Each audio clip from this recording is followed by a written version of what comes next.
Pada tahun 2023, menurut survei kesehatan Indonesia dari Kemenkes, ada sekitar 70 juta perokok aktif di Indonesia, dan 7,4% dari mereka itu masih anak-anak usia 10-10 tahun.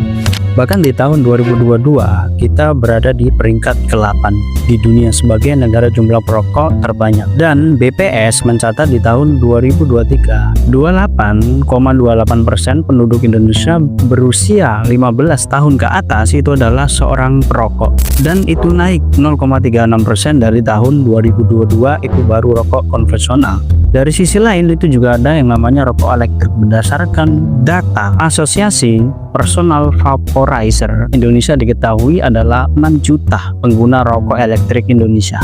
Ketua Himpunan Dokter Paru Indonesia, Profesor Agus Dwi Susanto, bilang kalau banyak dari pengguna rokok elektrik ini menganggap vape atau pod memiliki nikotin yang lebih rendah dan dianggapnya lebih aman. Mungkin karena ada perasanya, tutti frutti, dan rasa yang ringan. Dan apa saja yang ada di dalam sebatang rokok? Jawabannya adalah banyak banget. Tapi pada intinya rokok itu adalah sebatang racun. Pertama, ada karbon monoksida, sama seperti gas yang keluar dari knalpot mobil ataupun motor.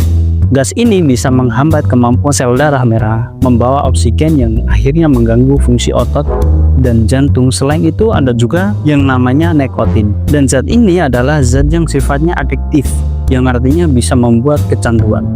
Nikotin ini memang secara kimiawi bisa men-trigger dopamin yang bisa bikin kita chill dan senang.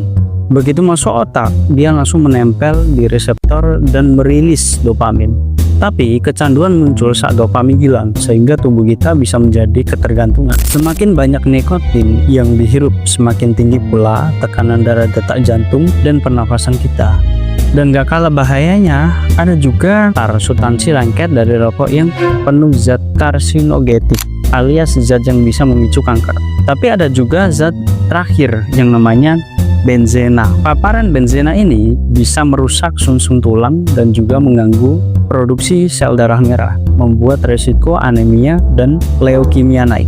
Di tahun 1963, Albert A. Gilbert, seorang pedagang besi, sadar kalau tembakau itu membuat masalah kesehatan karena tar dan nikotin. Dia jadi kepikiran untuk bikin rokok alternatif sehat. Jadi menurut dia, masalah utama itu dari pembakaran rokok yang menyebabkan asap. Akhirnya Gilbert merancang prototipe alat baru yang inovatif, sebuah alat untuk menghisap udara hangat perisa tembakau. Alat rancangan Gilbert ini mirip dengan vape atau pod di